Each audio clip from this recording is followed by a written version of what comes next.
I manage policy and research at the Charity Commission for Northern Ireland. The Commission is the new independent regulator of charities here. Charity regulation is quite new in Northern Ireland, and compulsory charity registration opened just over a year ago. It's a new process, and we know that any new process can be daunting. So we're keen to point charities in the direction of support, advice, guidance that they can access. And a key support for charities would be the likes of helper groups, such as local support networks. I come from quite a community background. I've been involved in community activities probably since the late 80s. Presently, I manage the Rural Development Programme in the North East. We work very closely along with North Antrim Community Network in particular. They support the work that we do. We've run probably several events. We have run a whole range of activities, and they have mentored and supported a lot of the communities and a lot of the villages that we work alongside. We have worked as the Mara project. I'm the lead for the project with the networks for about 6 years. And prior to that, I've worked with a number of the local rural support networks on a range of projects. In terms of the Mara project, we have worked really closely. Our relationship has been excellent with the networks in terms of their delivery of the project. They have worked really closely in their local areas with community and voluntary groups to ensure that those households who are the most vulnerable in their area are identified and supported through the Mara project. We have a long established relationship with community networks in this area, and certainly over the years I think we would say that it has made a significant difference. We have a long standing partnership across a number of health, social wellbeing improvement issues in terms of, for example, community grants or various programmes.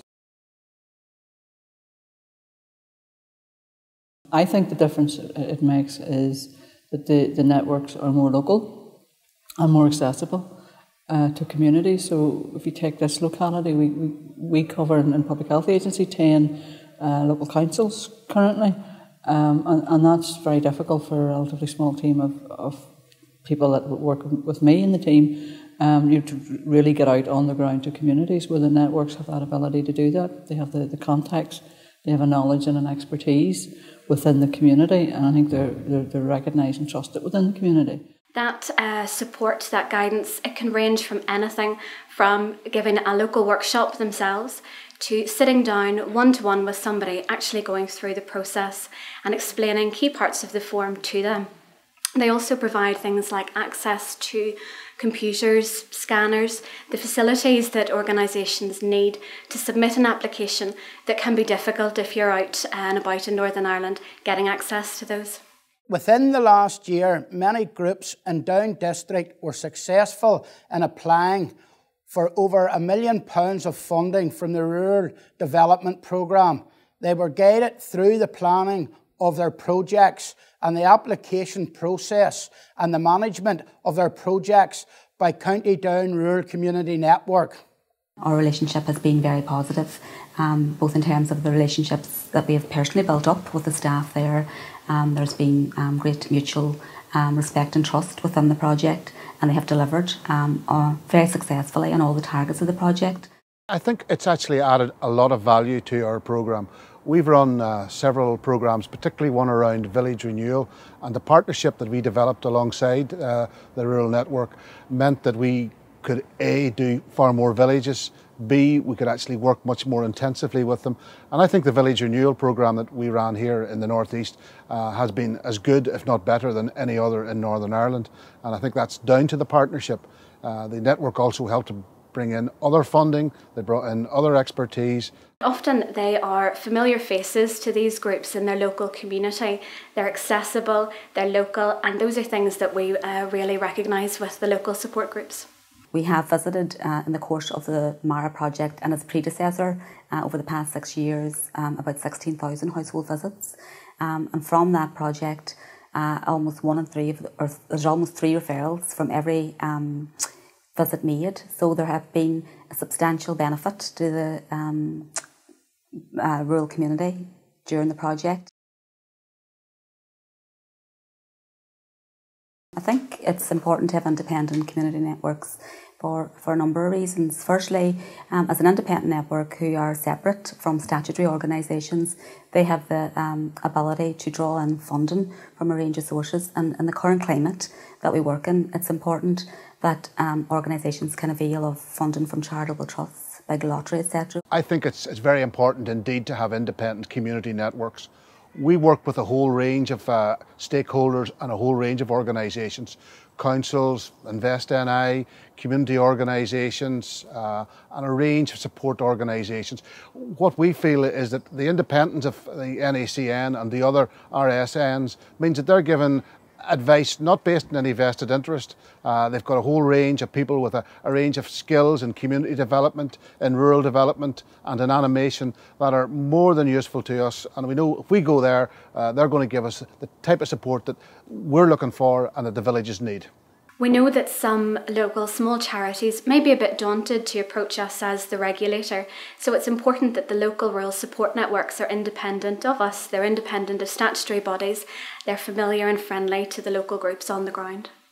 I think it's important to have independent community networks because it does give an independent voice and an ability within the usual governance frameworks, and an ability though to test and to stretch and to challenge and lobby in a way that for example, statutory agencies may be more constrained. They also have a key lobbying and advocacy role, and as an independent organisation they're able to do that much more easily than they would if they had any affiliation to a statutory organisation.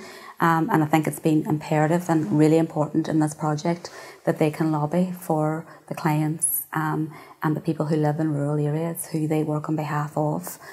So that independence has made them maybe in a way more acceptable to the community in which they work as well.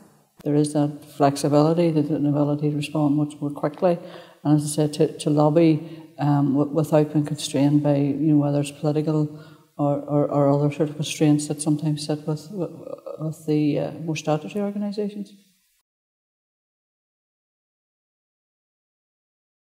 I think potentially the role of community networks will be even more important with the new council boundaries coming into place, because the councils are going to be larger. So potentially people may feel more removed from their local elected representatives. I think there's going to be less actually are elected. They're bigger areas, they're taking on new responsibilities. So people within very small local communities may feel a bit of a gap emerging, and I think the networks, again, being local and accessible, can provide a lot of support and access to politicians or access to services and make connections for people that potentially could be lost as part of some of the changes that's coming.